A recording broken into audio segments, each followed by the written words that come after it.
Hello and welcome to Rosberry Crafts, my YouTube channel where I share all my crafty adventures. Today is March 28th, 2024, and this is episode 92. My name is Roz and I live in Lake Country, British Columbia, Canada, with my husband and my two kids who are 14 and 12. Today for you, I have What Am I Wearing? No finished objects, works in progress, and some chatter. I'd like to say welcome to any new viewers and welcome back to any returning viewers. I really appreciate all the likes and subscribes and conversations we have in the comments, and keep them coming. As well, we're coming up sort of soon, in a couple months, to our 100th episode. And I would love it if you guys have some questions for myself or my husband, who will be on that episode. We will not be doing a live. We will record it and we will edit it. I can't guarantee what my husband might say. So that's how we're going to do that one. We did talk briefly about a live, but not this time. Maybe another time. Yeah, there's a link down below to submit any questions on a Google form, or you can just put them in the comments down below and I'll make sure they're included. As we get closer to the 100th episode, I will also be posting them on my Instagram. You can find me and all my details down below in the description right at the top there. And one thing I continually fail to mention is that I do have a Discord server, a Ravelry group, and as well a Ko-fi account where you can donate funds that help me with the production equipment, hosting anything like that, stuff to do with the podcast. I don't ship prizes, so I don't need money for that, but I purchase equipment and things to make this content, and it'd be great if you want to help me out. Now that uncomfortableness is out of the way, let's move on to What Am I Wearing?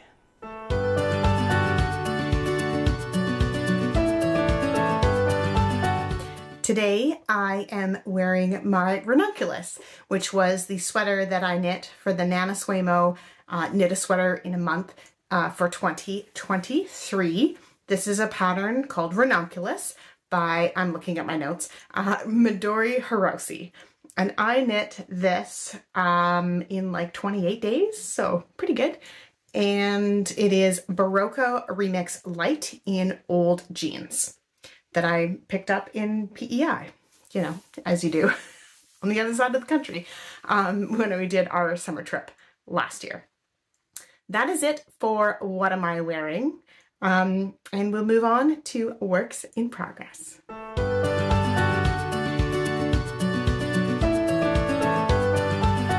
First up is my Shipwreck Musselburgh. I've been working on this for a while. It's kind of been my, when I needed a project out and about, because I was at the just roundy part. And I got a lot of work on it over the weekend and Monday and Tuesday. More about that trip in the chatter segment. And I'm doing the decreases now. This big tube.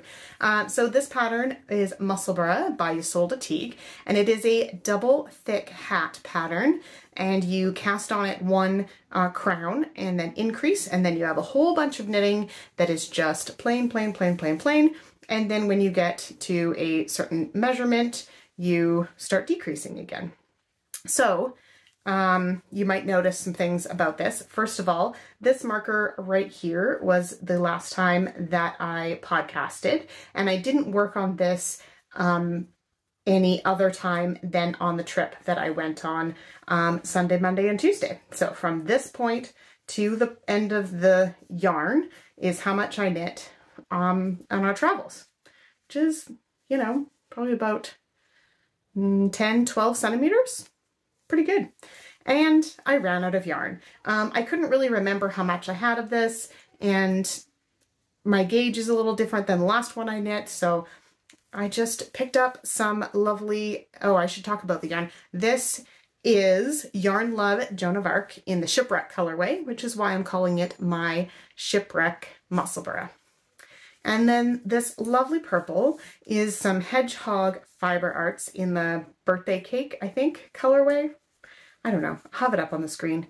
And I have this scrap left, and I was like, well, this is plenty to finish off the hat, and it is going to be double thick, so it'll be on the inside of the hat. It'll look like this, and you won't even know that there's purple.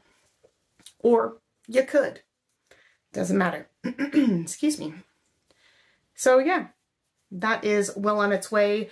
I think it's Fake Friday today. It's Easter long weekend, so we'll be doing a movie tonight, and I think I will be working on this to finish up those decreases. Oh, I did want to show, now that I've tucked it away, I'm using one of my twice sheared sheep stitch markers. It looks kind of funny because it's just hanging on my loop, but it has a, maybe if I hold it the right way, it has a K and a D. So one is a knit round and the other one is a decrease round. And then it's got this cute little turtle. It's hard to see. Anyway, so then I know, because I just plain knit one round and then you decrease the other round. Not to give away the secret sauce, but that's pretty obvious. And this is in my brand new Beautiful Sisters bag. I won this in the pigskin party.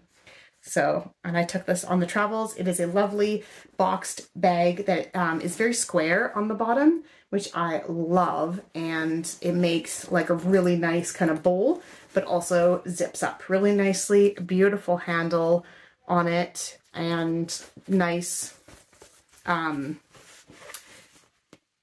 lining.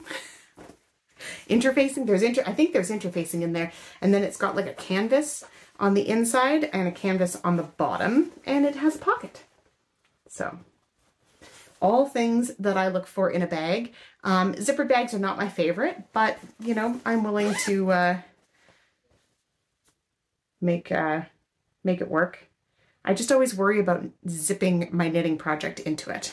Anyway, that came super fast in the mail, and I was so thankful to get it just in time for my trip. Next up is a project I've been working on quite a bit because, oh, and of course I'm in the middle of a row and my yarn's twisted everywhere, but we'll... Can you tell this is an evening podcast and not a lunchtime podcast? It's currently almost 7 o'clock. I may have had some wine. It's going to be fun. These are my Blue Cadet OMG heel socks. I'm doing these toe up, as you can see, and I'm most likely going to use the OMG heel pattern by Megan Williams. It's just a type of heel that I enjoy the fit of, and it works for both top down and toe up. The yarn is Patton's Croy sock in the Cadets color, which is why I'm calling these the Cadet socks. And yeah, it's just grays and blues, kind of marled. I didn't start them at the same point, so they're just going to do their thing. And 2 at a time, get them done socks. But I have made quite a bit of progress on them. Maybe, I think I was just above the toe. So, you know, 4 centimeters or so. And it's been perfect for all the visiting that we've been doing while we had company here. And the last project is going to be my Choose Your Own Adventure shawl. This was a mystery along that the Northern Knits podcast had. If you don't want to see it, if you're still holding out on spoilers, I don't know how you could at this point, but if you want to, skip to the next section, which will be chatter. Otherwise, you can stick around and see the progress that I've made. I'm not finished yet, or this would be in a different section of the podcast. Again, the pattern is Choose Your Own Adventure MCAL by Northern Knits. So it's Jocelyn and Diana. They also have a YouTube channel if you're interested in more Canadian content. And the yarn that I used is Fireweed Fiber Co. in her Sweet Pea sock. And this is Dreams of Winter Light. It's a 6 skein fade. So here we are with the first one. You've seen this. And then you transition into the second one. And the third one, and the fourth one, these lovely eyelets. And the fifth one is this kind of chainmail-ish section here. And then the last section is going to be really hard to see, and I don't want to lose any stitches off the other end of the needle. So let's do that. It's a nice lace section. It'll be perfect for the border. The wonderful thing about this pattern is that everybody's will be a little bit unique because you answer 3 questions for each of the clues, which is each color section. And then you're either a Jocelyn or a Diana. So for my shawl, this first section, I'm like Diana, and the rest of them, I'm like Jocelyn, until this very last section is Diana again. So it's very cool how that worked out. I probably have about 40 grams of my yarn left, so I'll do another few repeats of the pattern and bind off, and then it'll be ready to wear. So I'm hoping I can get this done by the end of the month. It's a long weekend here, so, you know, I have till Sunday. Totally should be able to, right? So yeah, I'm enjoying that a lot. It is like genuinely huge. Like, I'm leaning way back and I can barely get it on the screen. It is going to be a wearable blanket and I am here for it. Probably the biggest shawl I've ever knit. Maybe. My burgundy one's pretty big too. I don't even remember. 1,000 Tulips, that's what it is, by Martina Bim. Anyway, I think that's who it's by. Now that I've talked about it, I'll put a picture up on the screen and I will link to the pattern for that one down in the description, along with everything else that I talk about today. Let's move on to chatter.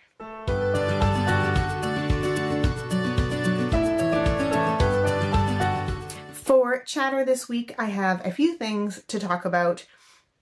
The first up is books. I have finally finished a book. I finished Earl Lessons by Valerie Bowman, and this is part of the Footman Club series that I'm reading, and it was just as enjoyable as the other ones in the series. And you know, it's kind of fluff and nonsense and it's fun to read. I especially enjoy that type of book in the evening when I'm getting ready for bed. You know, I can read a few pages, kind of let my mind drift off into another world, and I find it easier to get to sleep that way, instead of worrying about all the real world problems that I can do nothing about at 10:30 at night. The kids on their last day of school before spring break had a school dance, and Grandma and I ran the snack table. So we sold like pop and candy bags and chocolate bars and stuff like that. It was really fun. It was a lot of hecticness because, you know, they're middle schoolers and they can't make decisions. But it was really fun. We had a great time. The dance went off wonderfully. There was quite a few people away because it's spring break, so people didn't participate in that last afternoon of school or the last few days of school, but it was a very fun time. In the beginning of spring break, the first week, we had friends visiting on the weekend and for the first couple of days. Unfortunately, I still had to work because I only get so much vacation, but I work from home, so I was able to kind of pop out and say hi and whatnot and make sure everything was okay. And we had a wonderful time with them, and, you know, didn't really get up to much. We went down to the brewery, the kids hung out, the kids went to the park and stuff like that, you know. But it was a really good time and really nice to see our good friends. And then after that, directly after that, we had some of my husband's extended family from Denmark visiting for a few days. So we went mostly in the afternoons and into the evening out to some wineries and some breweries and ordered some food in and just had a generally very fun time with them. They're expecting their first baby this summer, and I gifted them a cute little set that I had in my gift bin. She is also a knitter, and it's a wool set, so I know that she will know how to wash and care for it properly. I'll put a little picture up on the screen right now of the set that I gave her. I think I made it last year or the year before, I can't remember, but it's definitely been on the podcast in the past, and I was just waiting for the right recipient, and she was definitely worthy of it. And she was very happy for that. Then directly after the Danish visitors, it was Cooper's birthday. He is now 14, and he had like a birthday dinner with some of our family here, and then him and his friends, I took them to a virtual arcade. Yeah, virtual, I guess it's just called a virtual reality arcade. Yeah, that's what it's called. I took my knitting, of course. I did not do the virtual reality video games. It makes me very motion sick, but they had a lovely comfy couch there, and I sat and knit and let the boys have their fun times. Then the boys all came back here. So there was Cooper and 3 other boys, and they had a fun sleepover and pizza and chips and whatever. So all in all, a very successful birthday, and he is officially 14. So yeah. After that, Grandma and Taylor, who's my daughter who's 12, and I went down to Vancouver for a little girls trip. We saw the Shenyun Ballet. I have very mixed feelings about that show. 5 years ago when I saw it, I felt like it was a lot more about the art form and showcasing the dancing, and it was a lot more political this time.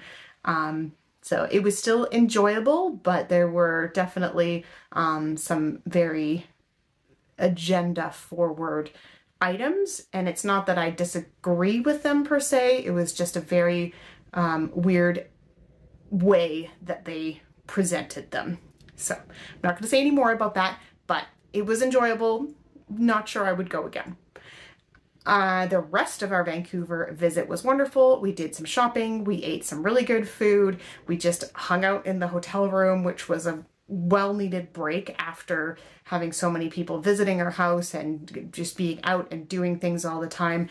And we didn't want to be out in downtown Vancouver with a 12-year-old past dark. So in the evenings we went for dinner, and then we went back to our hotel and watched TV, and I sat and knit, and you know, we played games on our phones and just generally chilled out, and it was wonderful. We had no issues with either of our flights from Vancouver to Kelowna and Kelowna to Vancouver when we went.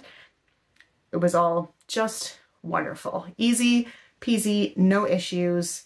That's all I'm going to say about that. I can't think of anything else.